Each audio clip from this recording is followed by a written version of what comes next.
8:31 en el gobierno de la mañana, donde todo comienza, prosigue y nunca termina, en este martes 14 de septiembre del año 2021. En este momento corresponde el turno para hacer su comentario a nuestro compañero José Luis Mendoza y Cervantes. Muchas gracias, Nayib. Nuestro saludo cordial para ti, nuestros compañeros. Un abrazo, como siempre, a don Álvaro Arbelo, hijo. Hoy en su comentario muy completo tocó dos puntos que a mí personalmente me interesan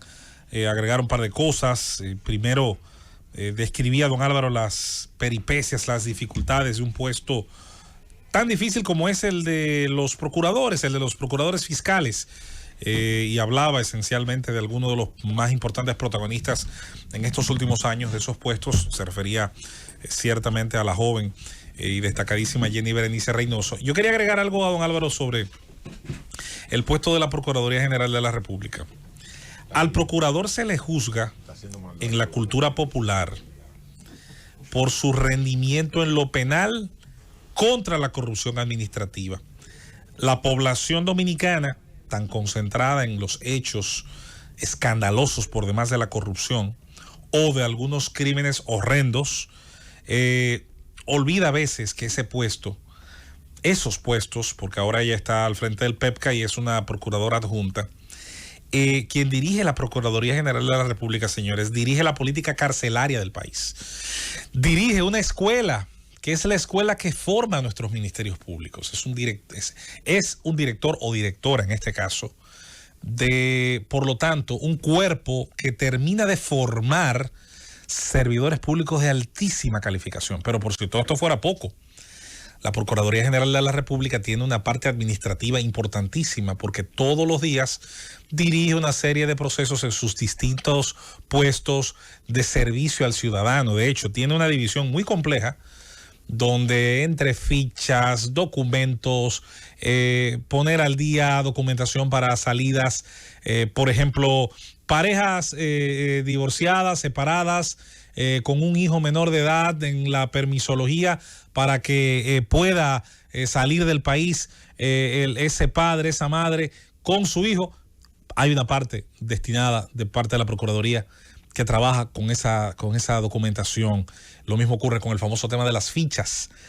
Muchas de ellas a veces que se han quedado por años y años afectando tanto el crédito como el derecho al buen nombre de algunos ciudadanos. En fin, es un trabajo más abarcador de lo que parece, muchísimo más estresante de lo que parece. Por eso, ese cuerpo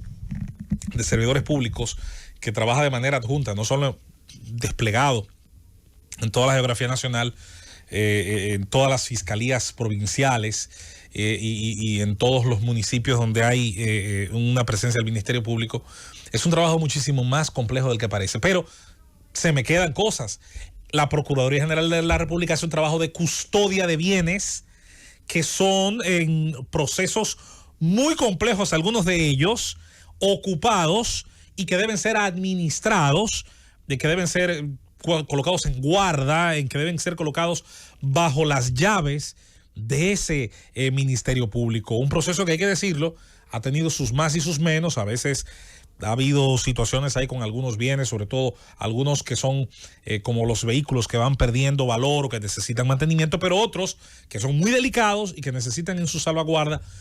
mantener algún tipo de cuidado a la espera de que termine un juicio, de que un juicio culmine con un veredicto, sea este sancionador o sea este concluyente con la inocencia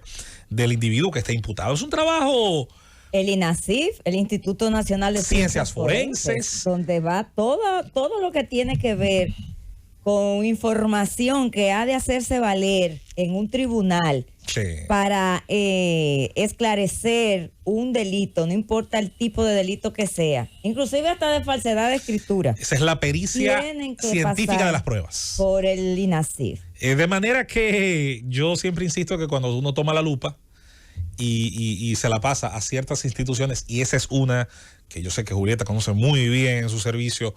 en la cosa pública, ciertamente es un puesto sobre el que recaen más responsabilidades de las que parece. Pero vuelvo y concluyo, cierro el círculo volviendo al inicio. Es una especie de vuelta de 360 grados.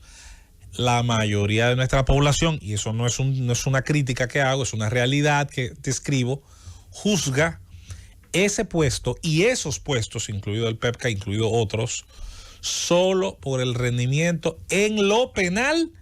de un tipo de casos nada más, que son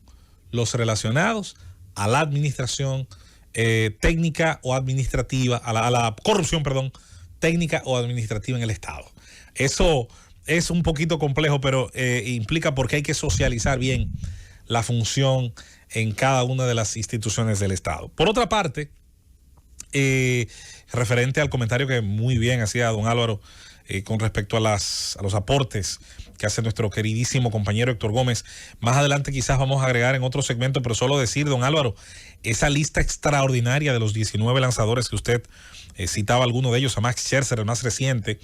en llegar a 3,000 ponches. Vamos a solamente refrescarle a algunas personas que esa lista inició en 1923 con un lanzador llamado Walter Johnson, el Big Train, el Gran Tren, que está, por supuesto, en el Salón de la Fama, que es un ganador de más de 400 partidos y que ya en esa época que no se ponchaban tantos bateadores, pues consiguió ser ese primer miembro de esa lista. Pasaron 50 años, 51 me parece, hasta que llegara Bob Gibson, que fue el segundo, en 1974, a esa cifra. Ya, por supuesto, después de ahí se hizo un poco más común que otros lanzadores fueran llegando, pero sin dudas es un club increíblemente cerrado, es un mérito extraordinario llegar allí.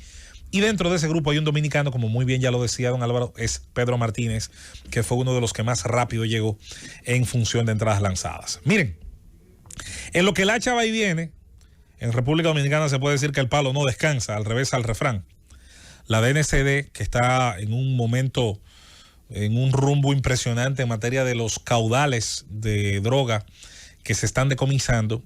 ocupó 360 libras de marihuana en Azua, nuestra provincia natal, nuestro municipio natal. Y esto fue pues obtenido en un puesto, en un chequeo militar, kilómetro 15 de la carretera Azua-Barahona. En un camión, no se ha revelado cuál es la compañía, pero sí se identificaron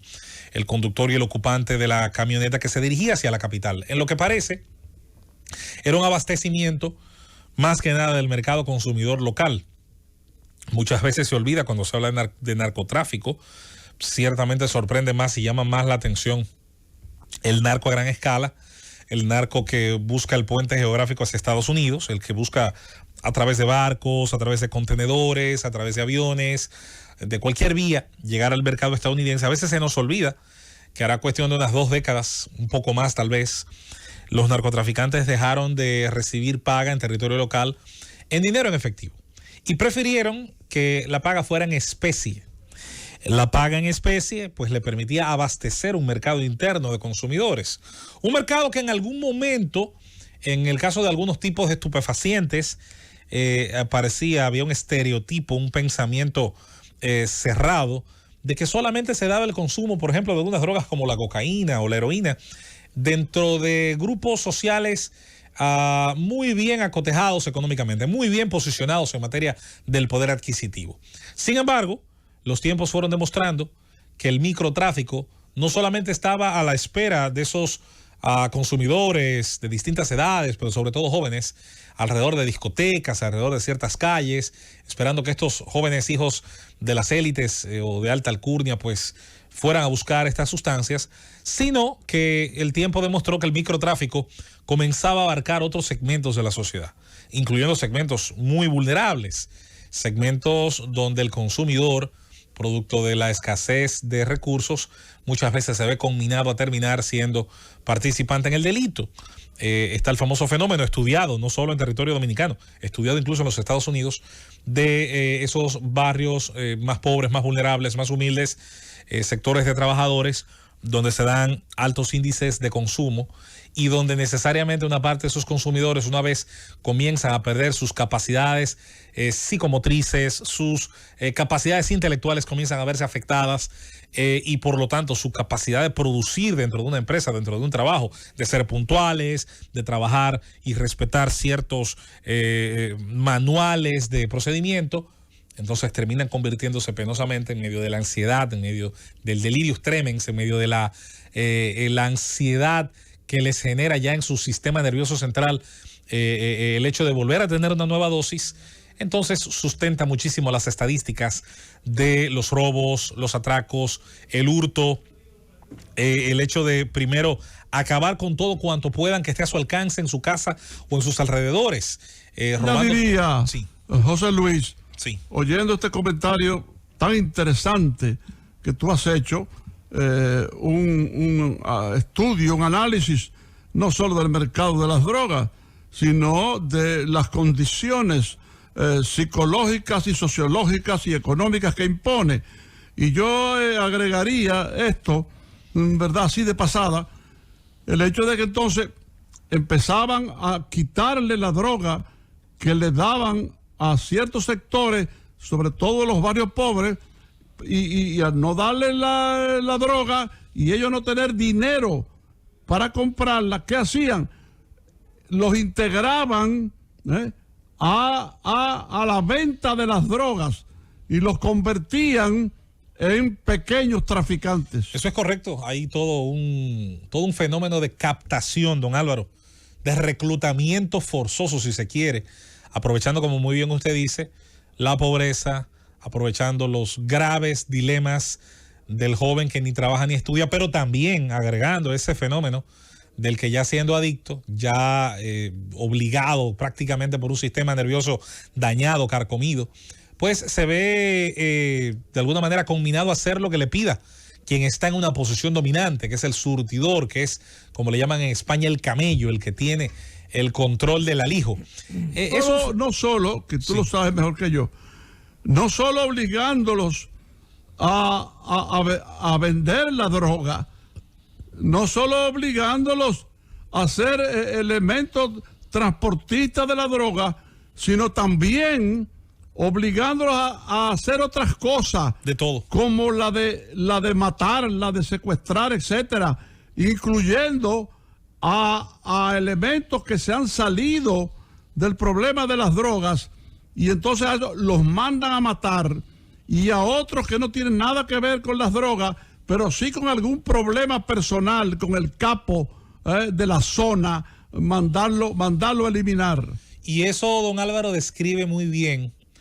los dos fenómenos para mí más adversos